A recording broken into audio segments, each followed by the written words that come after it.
Merci. Bonjour à tous. Vous allez bien? J'aime les gens du Nord. Pardonnez-moi, je viens de Paris. Je sais, on peut être pêcheur et vivre à Paris quand même, mais quand on se rapproche de l'île, on se rapproche, je dirais, du paradis dans le sens où les gens sont tellement chaleureux et aimants. Pour la petite histoire, mais c'est vrai, je le pense vraiment. Les gens sont chaleureux et pour moi c'est limite choquant. Non mais il faut que je vous explique. Quand on vient, les gens sont tellement chaleureux, ils te prennent dans les bras et tout. Ça ressemble au ciel. Vraiment c'est touchant. Moi j'ai mon grand-père, pour la petite histoire, j'ai mon grand-père il y a des années de ça qui s'appelait Capuano, qui est venu ici dans le nord de l'île. Alors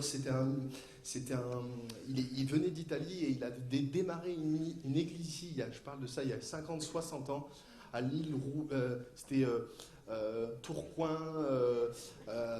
dans ces endroits-là un peu Carvin, quelque chose comme ça. Et je reviens en fait sur les terres du début. Tout s'est passé et avait démarré ici.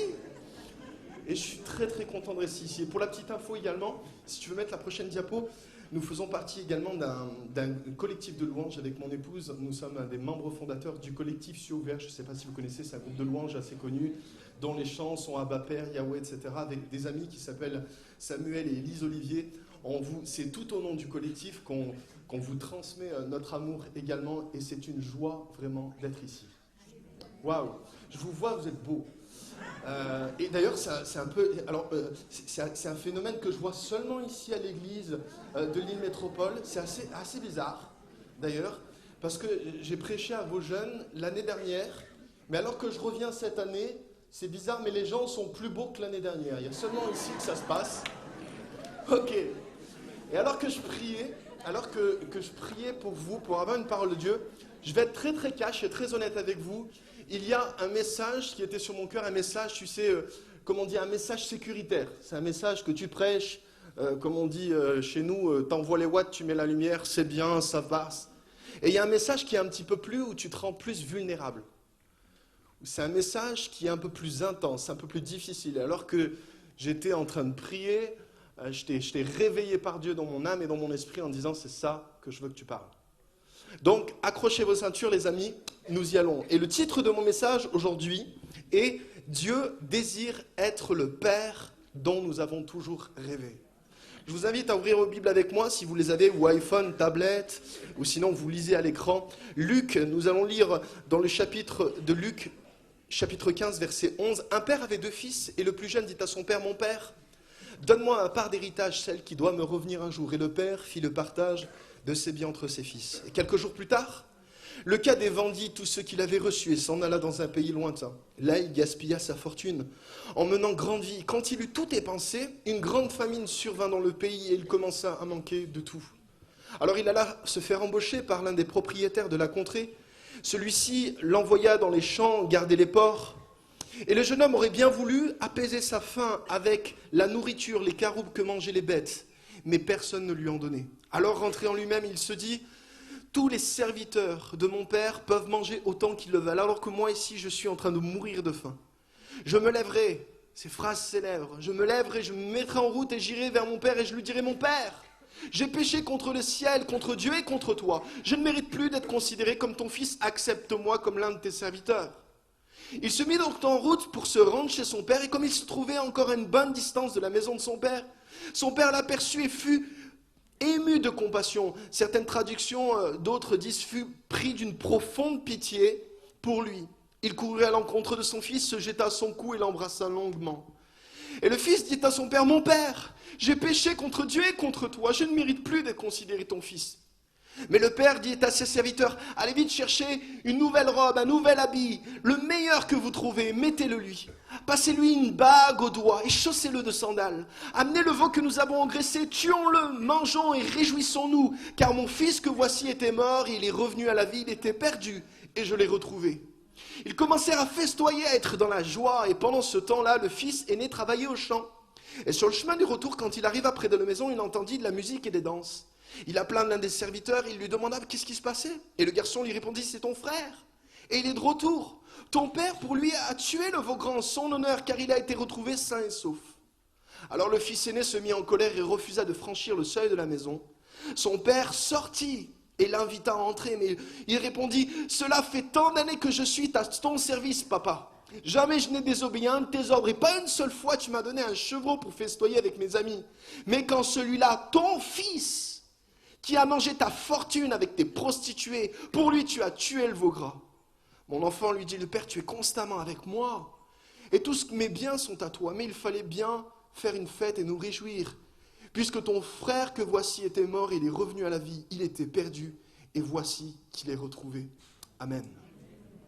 Quelle histoire extraordinaire. Cette histoire a été chantée, a été peinte même par Rembrandt.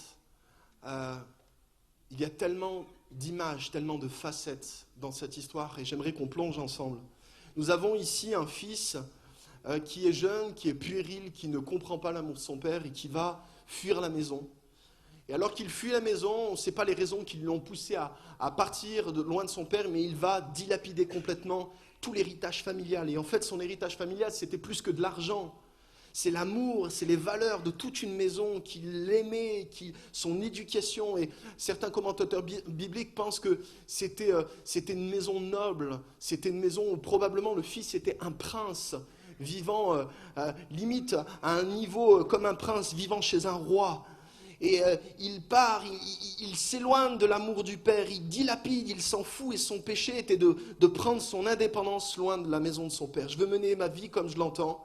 Et un jour, une famine, alors qu'il est là, il commence à dilapider sa fortune, il ne lui reste plus d'argent, et une famine survint dans le pays, il commence à marquer de tout. Et à la table de son père, il ne manquait rien, il va être finalement exploité, abusé. Il va être tenu dans les chaînes, dans une grange à porc, à manger des cochons. Et alors qu'il est là, il est exploité. En fait, il prend conscience qu'il va mourir s'il reste là. Et en fait, ce qui est intéressant ici, dans cette histoire-là, c'est qu'il n'est pas rentré esclave. Comprenez qu'il y a un maître de la porcherie, quand il l'a invité et qu'il lui a proposé ce job, il ne lui a pas dit « Viens donc, je vais t'exploiter, je vais te tuer, je vais t'affamer. » Non, non. Je ne sais pas comment il s'est mis de mèche avec ce maître de la porcherie. Peut-être qu'il lui a fait miroiter une évolution de carrière, que sais-je. Mais en tout cas, la fin de l'histoire, on sait qu'il est rentré libre et il est devenu esclave. Il est rentré libre et à la fin, il va mourir s'il reste là. Et là, dans sa tête, c'est intéressant, c'est rentrer en lui-même. Il fait le parallèle, il dit, mais ici c'est fou, c'est pas comme chez mon père, je meurs de faim. Et alors qu'il est dans les chaînes de son oppresseur, il regrette l'attitude envers son père, il y a une repentance qui commence, il est sur un chemin de repentance, et il va prendre une décision qui va lui sauver la vie, c'est de retourner vers chez son père. Mais la question que je me pose, c'est pourquoi il n'est pas parti plus tôt ? Qu'est-ce qui s'est passé ? On ne sait pas combien de temps, peut-être, je ne sais pas, 4, 5 ans, 10 ans, je ne sais pas combien de temps il a pris et combien de temps il a fallu pour qu'il prenne cette décision. Mais voici, les amis, une des choses que j'ai constatées souvent dans l'œuvre de Dieu, c'est alors que nous quittons la maison du maître de la porcherie, que nous faisons 1000 résolutions de marcher vers l'amour du Père, que nous décidons je quitte cet endroit de péché sale et puant, je retourne vers la maison de Père, je fais des promesses, je vais aller voir les pasteurs, je vais changer, je vais aller voir ma femme, je demanderai pardon, je chemine vers un chemin de guérison. Il y a souvent des personnes qui retournent dans la baie des cochons. Pourquoi ? Parce que le maître de la porcherie, alors qu'il voit notre intention de retourner à Dieu, il ouvre une fenêtre, il sort la tête et il dit « Regarde-toi comme t'es, ton père ne t'acceptera jamais comme tu es. » Et beaucoup de personnes, on retourne finalement là d'où nous venions. Mais là, cette fois-ci, il a décidé de se libérer de ses chaînes, de son oppresseur. Il retourne chez son père et voici ce qui se passe. Alors qu'il arrive chez son père, quand même, il est intelligent, il réfléchit et il commence un peu à anticiper. Et la demande de son fils, prochaine diapo, c'était « Traite-moi comme l'un de tes serviteurs ». Le fils, en fait, n'imagine pas autrement, il n'imagine pas que c'est possible, je dirais, un autre plan que celui-ci. Donc, il dit « Écoute, je te propose d'être serviteur ». Et il y a 4 réponses du Père. Et les 4 réponses du Père, c'est apporter un nouvel habit, c'est le symbole même de la restauration dans la famille. Mettez-lui un anneau d'or au doigt, c'est le symbole du renouvellement de l'alliance avec l'autorité. À cette époque-là, avec le sceau de la maison de ton père, tu pouvais faire des affaires. Et à nouveau, c'est comme si le père lui redonne l'autorité où il peut réaliser à nouveau des transactions au nom de la famille. Des sandales neuves aux pieds, c'est le symbole même que tu es un fils, tu n'es pas un serviteur. Dans mon cœur, le père disait, tu ne seras jamais considéré comme tel. À l'époque, seuls les esclaves marchaient nu-pieds, mais les fils avaient des sandales. Et voici ce qui se passe avec le fils. Alors qu'il chemine vers son père, il élabore un plan. Il dit, je vais retourner vers chez papa et c'est pas possible, je peux pas faire comme si de rien n'était. Il est conscient de ce qu'il a fait. Et dans sa tête, il dit, je vais lui proposer un deal. Je vais dire, papa, j'ai tout planté, tous les projets que tu avais pour moi, ma carrière, mes études, tout ça, j'ai tout planté. Papa, je reviens chez toi, mais ce que je te propose, c'est un plan B. Tu avais prévu un plan A, pour moi, je l'ai loupé, je l'ai échoué. Mais voici ce que je te propose, traite-moi comme l'un de tes serviteurs. Et ce qui est touchant ici, c'est que le père n'a jamais prévu de plan B pour son fils. Alléluia. Il arrive, il dit, papa, j'ai tout échoué, envoie-moi en dernière chance. C'est un peu comme Top Chef. Envoie-moi en dernière chance, mais je vais faire partie encore de l'aventure. Mais son père lui dit non. En fait, ce qui est intéressant ici, c'est que lorsque nous décidons de revenir vers la maison du Père, nous n'avons absolument rien perdu de notre héritage. Quand nous sommes repentants, que nous revenons à la maison de Dieu le Père, nous retombons automatiquement dans le plan A, qui est de nous bénir, qui est de nous amener à marcher dans la réalisation de son amour. Ça, c'est l'amour de Dieu. C'est extraordinaire. Son désir suprême de Dieu le Père, et j'en ai la conviction, c'est que nous marchions en tant que fils et filles, portant les valeurs de la maison auprès de l'humanité entière. Alors que le plan A, alors que l'idée du plan B, c'est une idée que les hommes ont inventée. Quand le plan A ne marche pas, on a un plan B. Mais Dieu ne fonctionne pas comme ça, les amis. Croire, en fait, ce qui est intéressant ici, c'est qu'il y a une position basse dans la vie chrétienne. La position basse, c'est de croire dans l'amour, c'est de croire, dans l'existence de Dieu. Quand on vient au Seigneur et qu'on donne sa vie à Jésus, eh bien, on dit, Seigneur, je crois en toi, n'est-ce pas? Et ça, c'est la position basse, je dirais, dans la vie chrétienne. La position élevée, c'est de croire dans la bonté de Dieu. C'est de s'attarder, c'est de prendre du temps de croire dans la bonté de Dieu. En fait, ce que le diable fait quand il vous accable et il vous tente, Satan attaque le fait de croire dans la bonté de Dieu. Vous savez, les démons croient en Dieu aussi. Hein. Vous y avez déjà réfléchi? Et ils ne doutent pas de l'existence de Dieu. Hein. Les démons ne sont pas athées. Le diable non plus d'ailleurs. Ils sont monothéistes. Est-ce que vous comprenez? Donc, croire en l'existence de Dieu, c'est, je dirais, dans le monde spirituel, pour le monde angélique, c'est une évidence. Mais croire dans la bonté de Dieu, être appelé fils et filles de Dieu, ça fait toute une différence. Et de croire dans cet amour extraordinaire. Prochaine diapo, ce que les gens ont besoin de savoir, ce n'est pas que Dieu existe, mais qu'il est bon. Quand l'ennemi vient attaquer les fondements de notre foi, il désire voir si c'est une posture ou un positionnement. Lorsque nous savons que faire avec notre péché, nous tentons souvent d'acheter notre salut. Dieu ne nous demande pas de trouver une solution à notre indignité, car il a déjà envoyé la solution. Son nom est Jésus. Alléluia. Et c'est ce que le Père dit. Il dit, écoute, je veux bien accepter ton constat d'indignité. Le fait que tu as tout planté, je comprends ça. Je comprends que tu te sens comme ça. Mais j'ai une meilleure solution que ton identité au rabais, que ton plan B que tu es en train de me proposer. C'est ma justice. C'est mon pardon. C'est cette capacité à moi-même te pardonner. Tu as juste à recevoir ça de moi. Et c'est compliqué. C'est compliqué de recevoir l'amour de Dieu quand on a tout planté.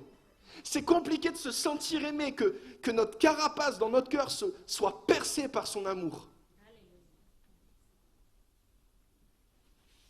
Le fils prodigue n'a pas attendu d'être bon pour retourner chez son père. il y a été sale, boueux, puant. Et c'était une fois devant son père que celui-ci le rétablit, le restaure. Ne cherchez pas à faire le travail de Dieu en vous essayant de vous trouver des solutions. Il y a des gens qui pensent que je ne peux pas m'approcher de Dieu comme ça. Il faut que je me nettoie, frère. Il faut que je me sanctifie avant de m'approcher de Dieu. Mais ça, c'est le concept de l'Ancien Testament.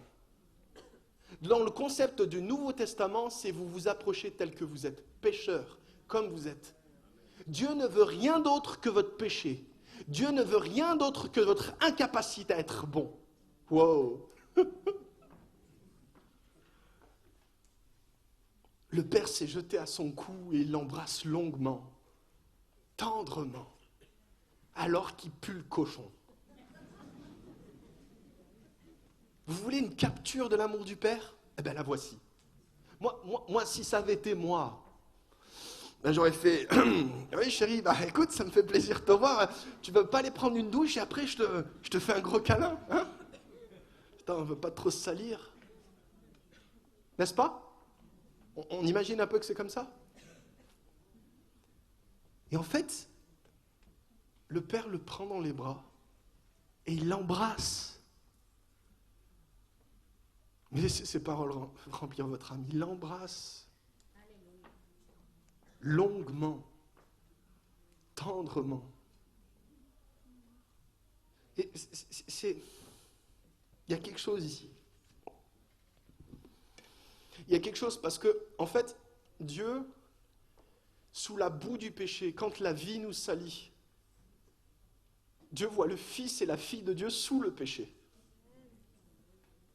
Nous, on dit parce que t'es pécheur et il y a le péché, bon, c'est fini, mais Dieu ne s'arrête pas simplement à notre péché. En fait, c'est personnellement, quand j'ai compris que je n'étais plus sous l'emprise du péché, c'est à ce moment où je fus le plus libre du péché. Mes amis, vous savez quoi? Vous êtes fils et filles de Dieu, c'est là votre véritable identité. Vous n'êtes pas un fils et une fille, vous n'êtes pas des pécheurs, j'allais dire des pécheurs.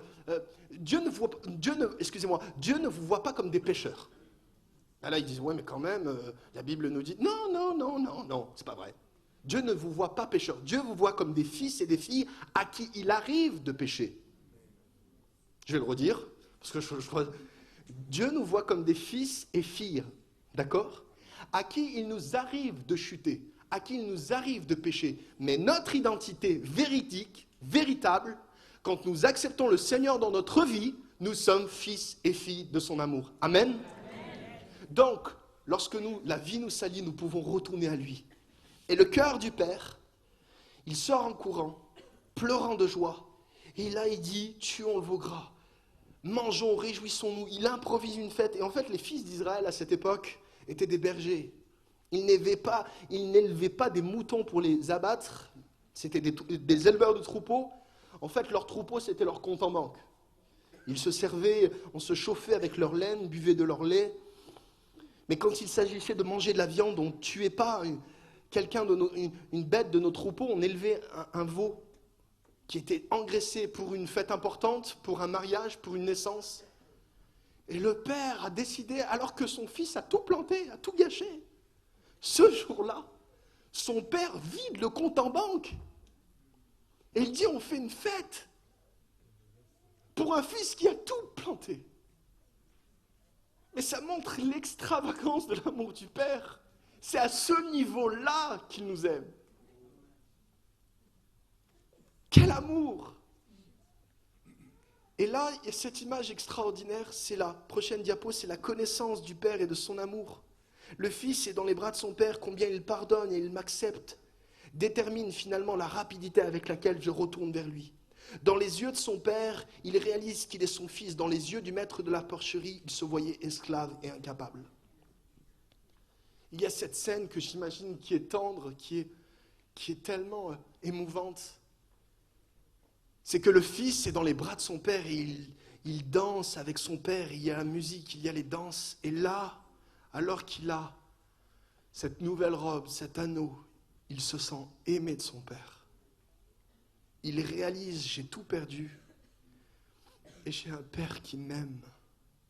Et alors qu'il va, entrer dans le lieu des fêtes et des réjouissances, il peut surprendre parfois peut-être quelques serviteurs qui parlent dans la cuisine. Et les serviteurs en train de parler, ils disent, écoute, il peut surprendre peut-être une conversation de quelqu'un qui dit, jamais son père devrait faire ce genre de choses. C'est pas normal. On devrait pas faire ça pour un tel gars.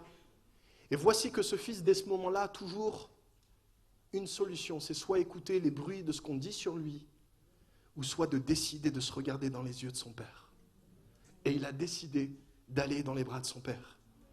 Et ce qui est touchant dans cette histoire, c'est tout ce panorama du premier fils. Mais il y a quelqu'un qui est intéressant aussi, c'est le deuxième fils. On le lit, on le regarde ensemble. Le deuxième fils, prochaine diapo, c'est l'obéissant au cœur en colère. Je n'ai jamais désobéi à l'un de tes ordres, dira-t-il à son père. Le fils prodigue était éloigné de façon géographique, mais l'aîné était éloigné du père, pourtant dans la même maison. L'aîné n'a jamais commis de faute, et pourtant il était rempli de colère. Le fils aîné réalise que tout son service ne vaut pas la richesse d'un câlin du père. Et en fait, il est pris de colère. Pourquoi? Parce que si on zoome un petit peu plus dans cette histoire, parce que le fils aîné, c'était injuste. C'était le plus que parfait. C'était un chrétien, un vrai chrétien qui a fait les bons trucs, vous comprenez? Il a le bon parcours, il vient à l'église, tout, c'est quand? C'est la réunion de prière ici, c'est quand? C'est le jeudi soir, le vendredi soir, bref, vous comprenez, il fait toutes les réunions de prière en semaine, il vient tous les dimanches, il est là à 6 heures du matin devant la porte en train de prier pour que Dieu fasse des... Vous comprenez, c'est le chrétien haut de gamme, première classe, 4 étoiles. Il a tout fait, comme il est bon, il est juste, et en fait, il explose devant son père parce que, en fait, son père bénit quelqu'un qui ne le mérite pas. Et l'attitude extravagante du père, de son amour, il caché sous la boue du péché, la puanteur de cochon, il aime son fils et il le prend dans les bras et il voit son fils retrouver et le fils aîné dit, mais papa, t'as pas le droit de l'aimer comme ça. C'est pas juste. C'est pas normal. Mais pourquoi c'est pas normal? Parce que lui-même ne se sentait pas aimé de son père de cette façon. Est-ce que vous comprenez ça? Il est pris à la gorge avec une question. Il se dit, mais est-ce que moi j'ai ça? Non! Jamais j'ai été aimé de papa comme ça. Jamais j'ai pris mon père dans les bras comme ça. Et c'est pas juste, c'est pas normal. Alors plutôt de se remettre en question, il repousse la faute vers son père en disant, mais t'as pas le droit de l'aimer comme ça. Et même il dira à son père, c'est ton fils. En fait, il a dans son cœur, c'est comme s'il a tué son frère. Prochaine diapo, le fils dira, papa, je ne mérite rien. Le fils prodigue, disait, papa, je ne mérite rien, je ne mérite plus d'être appelé dans ton fils. En fait, il se place dans une position où il arrive les mains vides vers son père et il ne pouvait que recevoir. Mais le fils aîné va glorifier ses bonnes œuvres. Je mérite tout, je t'ai jamais désobéi, depuis toujours je suis avec toi, j'ai travaillé sans compter, jamais tu m'as rien donné. Il se coupe des richesses de l'amour de son père. Et si nous n'avons pas accès au cœur du père, nous allons mépriser les autres qui s'y trouvent. La raison est qu'au fond de nous-mêmes, souhaitons la même chose, nous nous en privons. La raison est que notre appel premier, c'est d'être un fils, une fille, plus qu'un serviteur qui se perd dans la labeur des champs. Écoutez-moi bien. La mentalité du fils aîné porte un nom. Ce nom-là, c'est une mentalité d'orphelin. Orphelin signifie quelqu'un qui ne connaît pas l'amour de Dieu, le Père.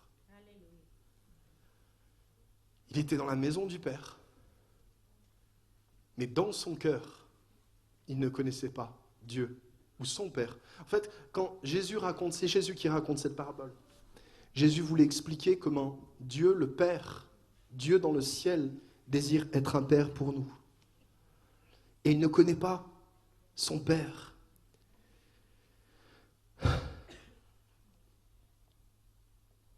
En fait, ce qui se passe, c'est que souvent dans nos églises, il y a beaucoup de personnes qui évoluent dans la vie chrétienne comme des serviteurs et des servantes.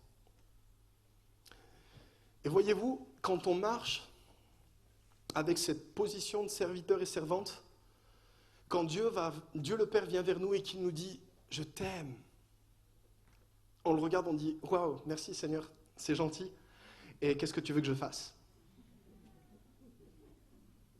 On croit que Dieu veut simplement développer avec nous une relation utilitaire, qu'il veut simplement nous utiliser. Mais Dieu ne veut pas vous utiliser, enfin, ce n'est pas le but en soi. Le but, c'est que vous vous sentiez aimé de lui. Est-ce que vous comprenez? En fait, le fils aîné était dans une course, tout ce que je suis capable de faire pour Dieu. J'essaye d'impressionner Dieu par mes heures de prière, j'essaye d'impressionner Dieu par tout ce que je suis capable de faire. Il y a des années de ça, alors que je suis parti en école biblique, j'ai fait une école biblique au Canada et je me rappelle, je voulais impressionner Dieu parce que j'étais un orphelin dans mon cœur. Je parlais, je pouvais prêcher cette parabole, mais en fait, je ne la vivais pas dans mon cœur. Et une des choses, rapidement, sur lesquelles j'ai voulu impressionner Dieu, c'est le temps de prière. C'était un score à battre. Donc j'ai commencé avec une demi-heure et après je faisais 1 heure, tous les jours, frères et sœurs, 1 heure de prière. Alléluia. Je venais dans la présence de Dieu. Seigneur, je suis là devant toi. Béni soit ton nom. Alléluia. À toi. Et puis je parlais. À la fin, il me nominait pas les fiches, et je m'en vais chez. Enfin, vous voyez, c'était. Mais ce qui était troublant, c'est que quand je sortais de la présence de Dieu, je me sentais toujours pécheur. Je me sentais toujours misérable. Ah, je dis, mais non, ça va pas, faut que tu pries plus. Je dis, mais c'est vrai, faut que je prie plus. Donc j'ai commencé à passer à 2 heures de prière. Véridique, ce que je vous raconte, c'est pas des blagues. Tous les jours, 2 heures de prière. Brillant, le gars, quand même, 2 heures de prière, faut y aller. Je me levais à 6 heures pour aller à 8 heures en cours. Tous les jours, 2 heures. Et vous savez quoi? Je me sentais toujours misérable. Mais c'est terrible. Ce Dieu-là, il est quand même dur. Alors je dis, il faut que je prie plus. Ben oui, c'est normal. Je commençais à passer à 3 heures de prière. Puis je me sentais misérable. Je dis, non mais il faut que tu lises un peu ta Bible quand même. Je dis, c'est vrai, je me suis rajouté 1 heure. Croyez-le ou pas, devant Dieu, je passais 4 heures tous les jours. Je me levais à 4 heures du matin pour partir à 8 heures en cours. Et vous savez quoi? Je me sentais toujours pécheur. Et à un moment donné, j'ai fait la loi qui complète la loi. Ça veut dire quoi? Ça veut dire que le jour où tu manqueras une journée de prière, parce que des fois on avait des vies dingues, le jour où tu manqueras une journée de prière, tu devras rattraper le lendemain. Croyez-le ou pas, un jour j'étais en retard de 36 heures de prière. Et vous savez quoi? Je me suis senti plus que misérable. Je suis un loser. Je suis quelqu'un qui a échoué. Et en fait, qu'est-ce qui se passe à ce moment-là? C'est que je dis à Dieu, je pousse de côté ton amour et moi je vais essayer par mes œuvres, par moi-même, je vais essayer d'acheter ton amour. Est-ce que vous comprenez ce que je suis en train de faire? Seigneur, j'aime bien ton salut, mais laisse-moi quand même te faire un chèque. Je vais te rembourser, Seigneur. Est-ce que vous comprenez? J'étais un orphelin. Quand le fils prodigue demande d'être traité comme un serviteur, le père le traite comme un fils. Quand le fils aîné, prochaine diapo, fut un serviteur toute sa vie, il exprime sa colère. Le père lui rappelle qu'il est un fils, qu'il a accès à son cœur. Et le père lui dit, mais tout ce que j'ai est à toi. Autrement dit, ce que ton frère a, tu l'as aussi. Dites avec moi, je veux mon COPP. Dites ça, je veux mon COPP. Je veux mon cœur ouvert du Père, personnel et permanent. Vous y avez accès, les amis. Arrêtez d'être des orphelins, des orphelines. Ce n'est plus ce que Dieu veut pour nous. Les dangers de rester au stade de serviteur. Les serviteurs marchent à ce qu'on appelle la promotion à l'ancienneté. Ça fait tant d'années que je te sers. Et souvent, c'est ça. N'avez-vous jamais entendu, pardon, c'est avec beaucoup d'amour, je vous le dis, moi j'ai fonctionné comme ça. Mais j'allais devant Dieu, Seigneur, ça fait 25 ans que je te sers, Seigneur. Je suis là tous les dimanches, je suis un bon chrétien, Seigneur. Moi, j'ai marié une chrétienne, Seigneur. Moi, elle fait la louange, Seigneur. On est quand même investi à l'église, on a tout donné pour toi, Seigneur. On mérite quand même quelque chose. Est-ce que vous me suivez? Il marche à la promotion, il va dans les... Il dit à papa, mais paye-moi. On pense que la maturité, souvent, vient avec le nombre d'années. La maturité, c'est... En fait, la maturité chrétienne, c'est combien de temps est-ce que nous passons dans le cœur du Père? Ce n'est pas la vieillesse qui donne la sagesse, mais c'est la connaissance de la bonté de Dieu. Le fils prodigue disait, mais traite-moi comme l'un de tes serviteurs. C'est une relation donnant-donnant, je vais être utilitaire avec Dieu, je vais être utilisé. Le fils aîné était dans rébellion, je n'ai jamais désobéi, alors qu'il venait de le faire quand son père lui demandait de rentrer dans la fête. Il est dur, il est accusateur, c'est ton fils. Lui qui était dans la débauche, dans les prostituées, il est même meurtrier. Il ne dit pas à son frère, il dit pas mon frère, il dit ton fils. Dans son cœur, il n'avait plus de frère. Son père lui répond ton frère. En fait, ce qui se passe, c'est qu'il y a toute une partie toute une partie des personnes importantes dans le cœur de Dieu, dans lequel nous allons nous couper. Je veux ma récompense, je veux être reconnu. Et en fait, souvent, pendant des années, moi, j'ai évolué comme ça. Je veux une récompense, je veux être reconnu. Seigneur, voilà, si je fais des choses, je veux quand même qu'on m'apprécie, qu'on me reconnaisse. Je veux un titre, je veux une position. Ah, ça, c'est important. Pour un serviteur, la position, c'est important. C'est important le titre. C'est important ce que les autres pensent de moi. C'est important le titre, je vais être pasteur, je vais être bishop, je vais être trishop, je vais être révérend, etc., etc. Vous comprenez? C'est important. Il y en a qui se donnent des titres, mais moi, je n'ai pas besoin de titre. Est-ce que vous comprenez? Je suis fils de Dieu. Quel titre vous vouliez me donner? Il n'y a pas plus haut titre que celui-là. Vous êtes fils et filles de Dieu. Alléluia. Tournez-vous vers votre voisin et dites-lui que t'es pas mal non plus. Dites ça à quelqu'un.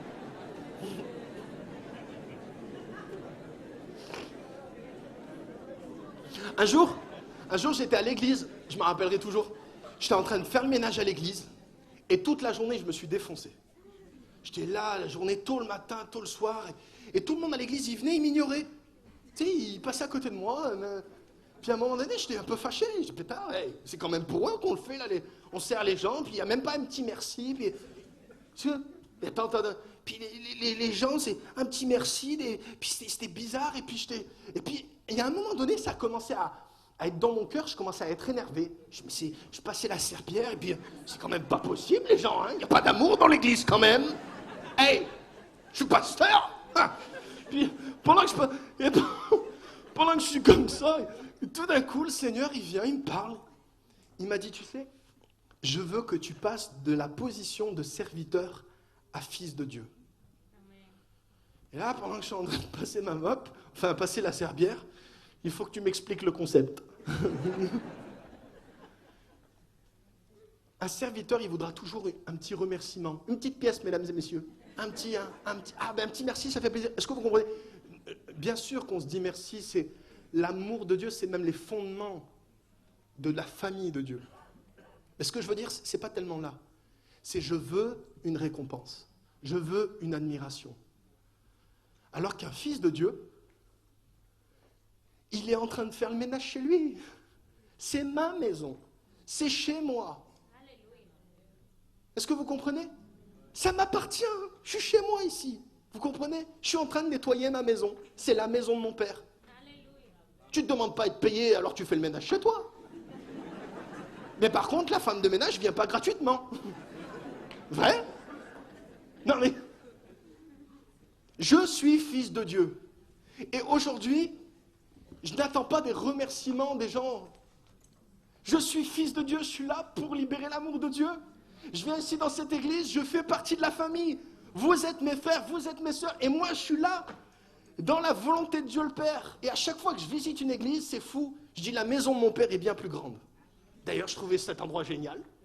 Je dis, waouh, je sais même pas où on a trouvé le fric pour faire tout ça. Enfin, tu vois. C'est chez moi ici. Est-ce que vous comprenez? Je suis fils de Dieu.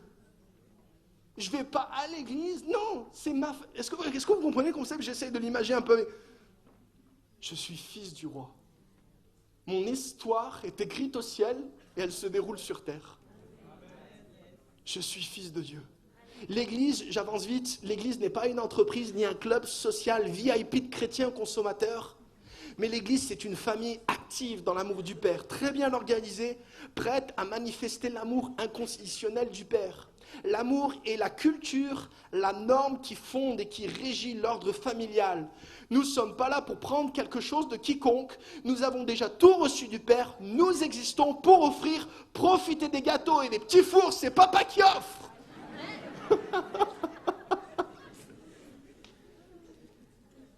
Mais là, je sais quand même, j'ai lu un peu la Bible. Hein. Vous savez, je priais 4 heures, donc je l'ai lu la Bible.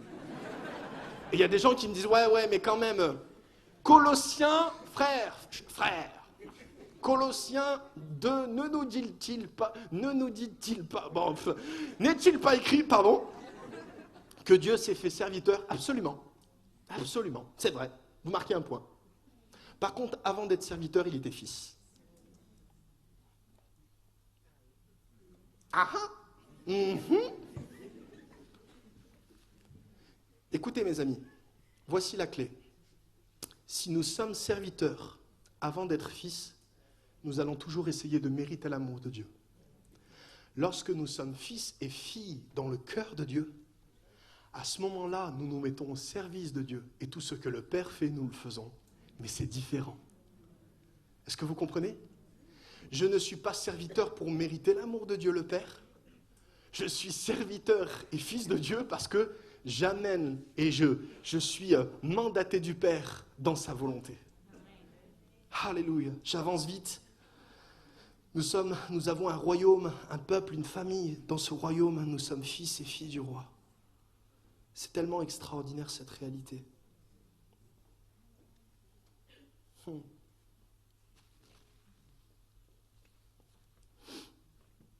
Fils de Dieu, c'est ce qui me va comme nom, parce que ça parle de mon Père. Et j'aime porter son nom. Tu veux mettre la prochaine diapo? Avec la photo? Non, pas celle-là. Avance, prochaine diapo. Voilà. Bon, il y a quelqu'un qui me dit « T'es où sur la photo ?» Alors je suis le jeune au milieu, qui a 25 kilos en moins, avec mon épouse Elisa. Il y a un pasteur qui s'appelle Claude Oud et Chantal. À côté, il y a un autre ami à moi qui s'appelle Benjamin et Marion Desrands. Et il y a le pasteur David Wilkerson et Gary Wilkerson. Alors pour ceux qui ne le connaissent pas, David Wilkerson, c'est un pasteur américain qui était très très connu, qui est décédé il y a quelques années de cela. Mais c'est un pasteur qui a été utilisé de Dieu puissamment. Il a écrit même un livre qui s'appelle La Croix et le Poignard, qui est le livre le plus vendu après la Bible. C'est un homme de Dieu qui a fait des choses extraordinaires. Il avait une église de plus de 10 000 personnes en plein Times Square et Broadway.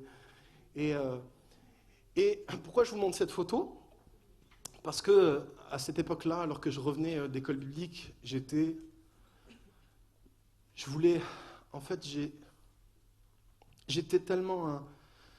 un orphelin en fait. Quand je dis un orphelin, c'est-à-dire que je servais Dieu et je ne savais pas qu'il était mon père.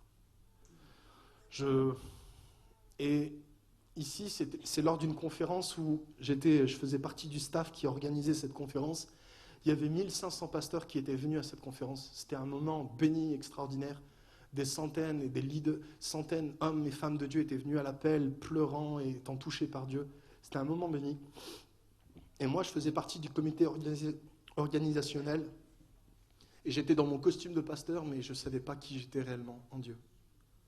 Je ne savais pas que j'étais fils de Dieu. Je ne savais pas qui j'étais en fait.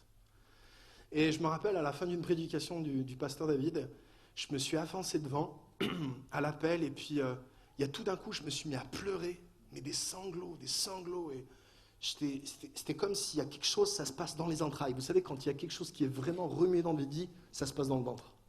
J'étais remué dans mes entrailles, j'avais mal au ventre et je me mettais à pleurer. Et à un moment, je suis tombé à genoux, cravate de travers, tout transpirant, je tremblais. Et là, dans ma tête, il y avait 2 pensées. Qu'est-ce que les gens vont penser de toi? Relève-toi vite, c'est pas normal et tout. Mais j'étais plus capable de me contrôler. Je pleurais. Et puis, à ce moment-là, il y a ma sœur qui m'a vu, elle était présente à cette conférence, elle est venue me voir, elle me dit « Mais qu'est-ce qui t'arrive? Je me suis relevé et il y a une seule phrase que j'ai dit à ma sœur. Je ne suis pas qui je suis. Je ne sais pas qui je suis. Je suis pasteur, j'essaie d'impressionner les gens. Tout ça, je suis plutôt en réussite, je suis invité à prêcher à droite, à gauche. Mais dans mon identité réelle, je ne sais pas qui je suis. » Vous savez, quand mon fils est né, À l'hôpital, on s'est retourné vers moi. Et les infirmières m'ont dit, monsieur le papa, madame la maman, comment est-ce que vous voulez appeler votre enfant? À moins que le père décide d'apposer sur vous votre identité, vous ne saurez jamais qui vous êtes. Et en fait, voici mes amis, ce que je suis venu vous dire de la part de Dieu, c'est que vous ne saurez jamais qui vous êtes dans les yeux des autres et dans les yeux des gens. C'est seulement Dieu, votre Père, votre Créateur, qui peut donner un sens à votre vie. C'est lui qui peut révéler votre identité. Suivez-moi bien, quand vous comprenez qui vous êtes dans le cœur de Dieu, c'est à ce moment-là où vous pouvez commencer à faire des choses. Quand vous comprenez votre identité, vous pouvez commencer à rentrer dans votre destinée. Mais moi, j'étais pas du tout dans cette philosophie-là. J'étais plutôt essayé de mériter l'amour des gens, d'impressionner les gens. Et j'aimerais prier ensemble. Je vais demander à mon ami, juste le pianiste, si tu veux venir, le jeune homme au piano. Voici ce que j'ai appris de Dieu. Écoutez bien, donnez-moi toute votre attention alors qu'on termine. L'heure est déjà avancée, mais... Pourquoi est-ce que je vous raconte cette histoire?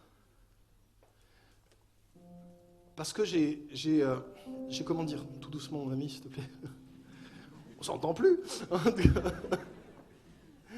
Pourquoi est-ce que je vous raconte cette histoire? C'est parce que pendant longtemps j'ai prêché cette histoire, mais en fait, j'étais comment dire, c'est jamais passé de la tête au cœur. Je venais à l'église sans jamais saluer le propriétaire. Je vivais avec Dieu, mais j'étais en colocation avec Dieu. Je ne savais pas qui il était. Et je vous raconte cette histoire et quelques années plus tard, j'allais faire la plus belle rencontre de toute ma vie. Je suis rentré dans un voyage, j'ai eu une vision, un songe, alors que je criais, j'étais un malade enfin j'étais presque handicapé dans la vie, enfin d'une certaine façon. Et ça marchait plutôt bien, l'église, le ministère, j'étais toujours essayé en train de mériter l'approbation des gens. En fait, ce qui se passe quand on tombe dans cette philosophie-là, c'est qu'on tombe, en fait, comment essayer de le dire, c'est comme si vous essayez de devenir, vous essayez de vous maquiller, vous essayez de vous déguiser dans ce que les gens pensent de vous. Vous essayez d'être quelqu'un de populaire, d'être aimé des gens. Vous comprenez de quoi je parle? Et en fait, vous rentrez dans la volonté et dans l'appréciation des gens pour vous, mais vous ignorez absolument qu'est-ce que Dieu, réellement, votre Père, pense de vous. Et un jour, tout a changé pour moi parce que j'ai rencontré Dieu le Père. Alors comment ça s'est passé? Je vais essayer de vous dire ça. J'ai eu un son, j'ai eu une vision. Et il est venu me voir. J'ai vu Dieu. Et c'est extraordinaire. J'ai vu Dieu. Alors moi, il s'est révélé. Alors il y en a d'autres qui le voient de façon différente, mais moi, il s'est révélé comme ça à moi. Il mesurait 2 mètres. Il était un peu comme Zeus, enfin avec des muscles sur des muscles. Il avait des cheveux blancs et une queue de cheval. Je l'ai vu, je fais waouh! Et dans ses yeux, il y avait de l'amour, il y avait de l'admiration. Et il m'aimait. Je me suis mis à pleurer, on était dans un jardin. Je suis allé vers lui, il m'a pris dans ses bras. Je ne sais pas combien de temps je suis resté ici. Mais à ce moment-là, je suis devenu un fils de Dieu. Il m'a parlé, il m'a dit, tu sais, tu es là, alors qu'il était là, il m'a dit, tu sais, t'es là où je t'ai toujours voulu. T'es né pour être ici. T'es né pour être là. Tu es né pour être contre mon cœur. Vous savez, les amis, ce n'est plus le ministère qui est important pour moi, c'est plus l'œuvre de Dieu. C'est la relation que j'ai avec Dieu, mon Père.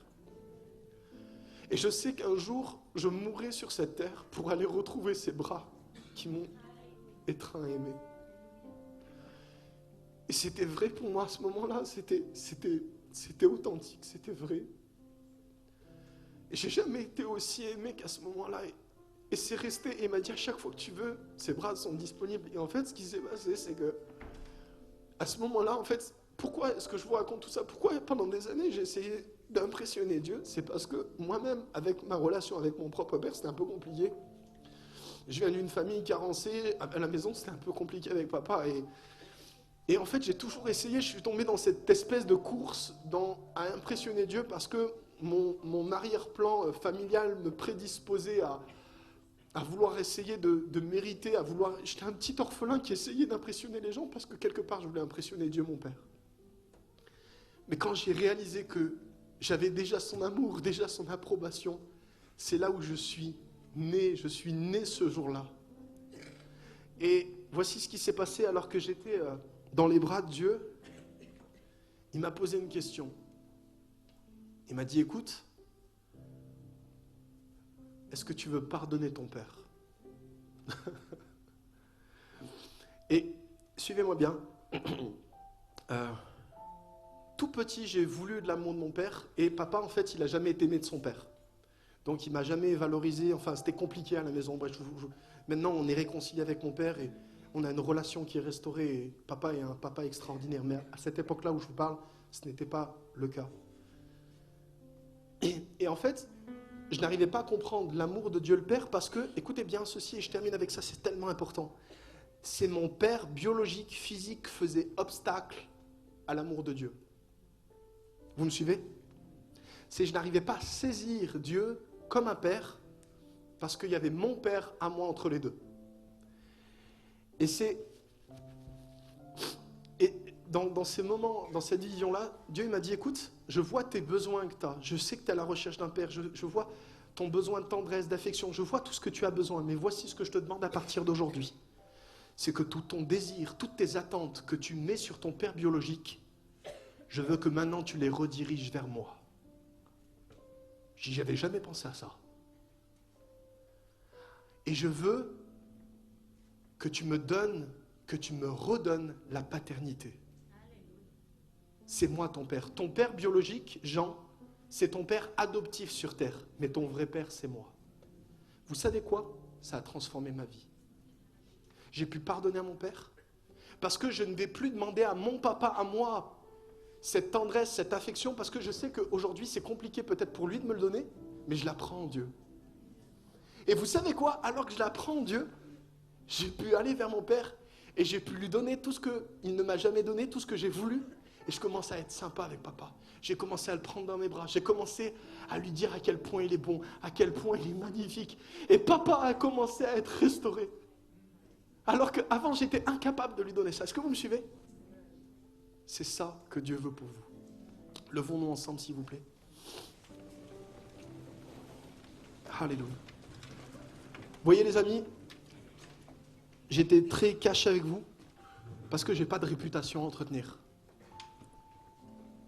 Je n'ai pas joué à un jeu avec vous. Je n'étais pas derrière un titre. Je pense que vous l'avez compris.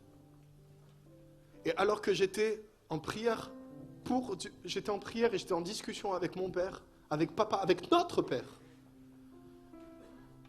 Ce que l'Esprit de Dieu me disait, il m'a dit, Jo, je veux que tu tombes le costume, l'étiquette de pasteur, parce que t'es pas ça déjà. Mais je veux que tu appelles des fils et des filles vers moi. Je veux qu'il y ait une rencontre, un cœur à cœur. J'aimerais vous dire, madame, monsieur, jeune homme, jeune fille, qui que vous soyez, cette réunion-là peut faire une différence extraordinaire dans votre vie si vous décidez de venir dans l'amour de Dieu le Père. Je vous invite à fermer les yeux. Alléluia. Saint-Esprit, viens. Viens nous révéler l'amour du Père. Viens prendre des fils et des filles dans tes bras. Viens, ce moment est à toi. Viens, s'il te plaît, viens. Alléluia, alléluia, la la la la la la la. La la la la la la. Oh, oh, oh. Viens, Saint-Esprit. Voici, j'appelle solennellement des fils et des filles à la vie maintenant. J'appelle des fils et des filles à la vie. J'appelle à la naissance des filles et des fils de Dieu. J'appelle à la naissance des fils et des filles de Dieu. Fils, fille de Dieu, sors maintenant. Viens à la vie, viens maintenant. Alléluia. Viens à la vie, viens maintenant. Chaud. Je vois un papa qui est ici, il y a plusieurs choses alors que je prie, mais c'est comme si je vois un papa ici, Je te vois dans la vie, tu es malheureux, je te vois dans le travail, changeant d'emploi, je te vois dans les complications à la maison, dans les disputes avec ta femme, tout ce qui se passe, etc. Mais tu es malheureux dans la vie. Et en fait, tu avances et tu marches comme un orphelin. Et alors que je prêchais, alors que je disais ces choses, il y a une portée, tu sais que c'est toi dont il est question et dont il est question et dont il est parlé. Et voici, je t'appelle. J'appelle aussi cette jeune fille, j'appelle aussi cette femme qui ne s'est jamais sentie valorisée, qui ne s'est jamais sentie aimée du Père, qui n'a jamais eu le sentiment qu'elle était une princesse, qu'elle était chérie et aimée de Dieu. Et voici ce que j'ai à dire, c'est que Dieu te voit comme une princesse, il a une robe, il a une couronne pour toi. Et ce matin, c'est comme si Dieu a devant l'estrade ici des couronnes, des robes à distribuer, des habits de fête et de splendeur. Et j'invite tous ceux qui le veulent, qui ne vivent pas ce que je viens de dire, mais qui disent « Jonathan, t'es fils de Dieu, je veux vivre ces choses-là. » Je crois que les bras de Dieu sont ici ouverts. Et j'invite toutes ceux et celles qui veulent venir s'enlacer dans les bras du Père à venir ici devant. C'est votre temps avec Dieu. Quittez les rangs à droite, à gauche, même là-haut, venez, descendez, venez ici ou approchez-vous devant l'estrade, comme vous voulez. Mais prenez un temps avec Dieu, restez dans les allées, allez derrière si vous voulez, ce que vous voulez, mais venez ici. Mais j'aimerais qu'ici, partout, ça devienne un autel, ça devienne un endroit où le ciel s'ouvre, où nous allons vers Dieu, où nous arrêtons, où nous faisons tomber la veste, tomber le costume, tomber le titre. Et nous allons nous réconcilier avec ce Père que nous avons délaissé, que nous ne connaissons pas. Partout dans ce lieu, venez, venez, venez. Alléluia, alléluia. Oubliez les gens qui sont autour de vous. Oubliez les personnes à droite, à gauche. Ça se passe entre vous et Dieu maintenant. Alléluia.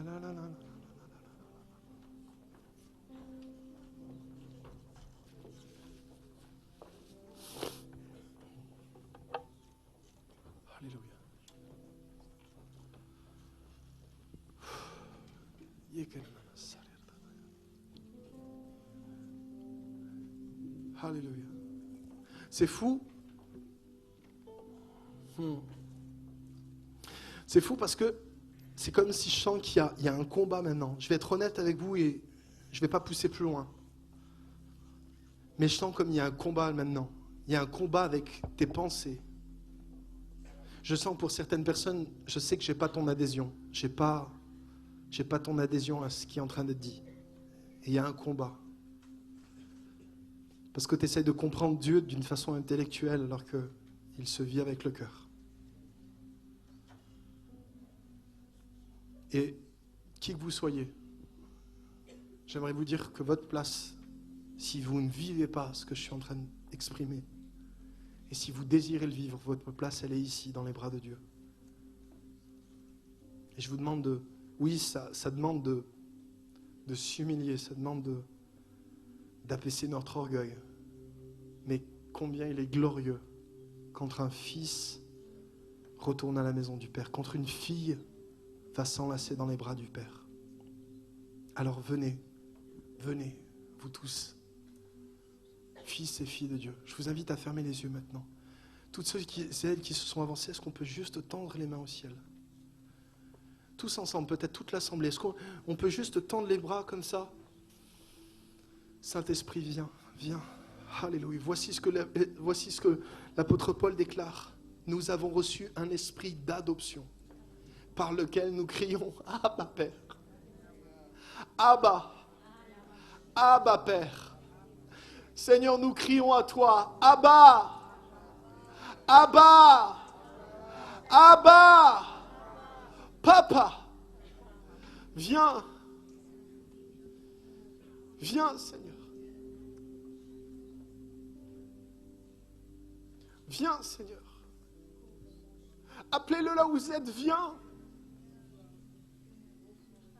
Viens. Viens, Seigneur. Viens.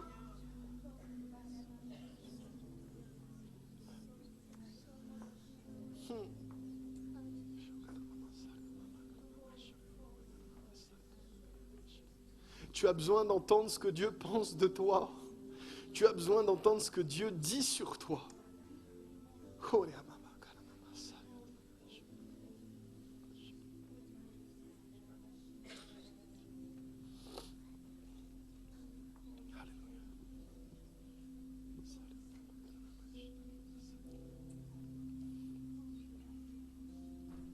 Seigneur, montre-toi. Montre-toi. Montre-toi maintenant. Alors que les gens ont les yeux fermés, montre-toi.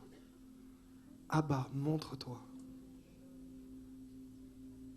Ouvre les yeux. Spirituellement, ouvre les yeux. Au son de ma voix, montre-toi. Alléluia.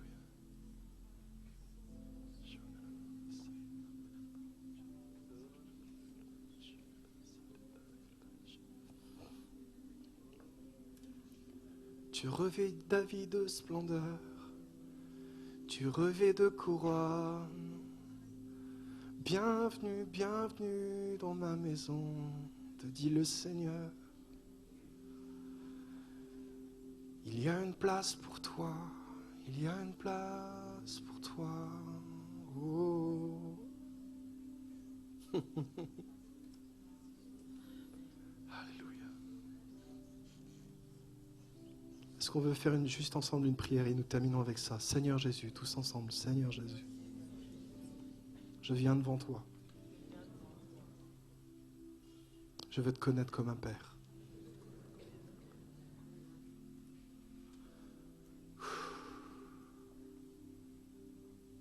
Je veux découvrir le Père rêvé que tu es. Pardon de m'être éloigné de toi.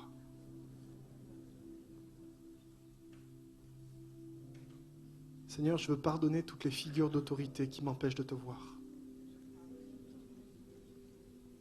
Et alors que vous le faites, commencez dans votre cœur à relâcher les personnes. Seigneur, je viens devant toi. Je reviens à la maison. Et je veux m'enlacer dans tes bras. Montre-moi tes yeux. Montre-moi ton regard. Dis-moi qui je suis pour toi. J'ai besoin de l'entendre. Je ne peux pas continuer la vie à moins que tu me dises qui je suis. Alors naîtra le Fils et la fille de Dieu.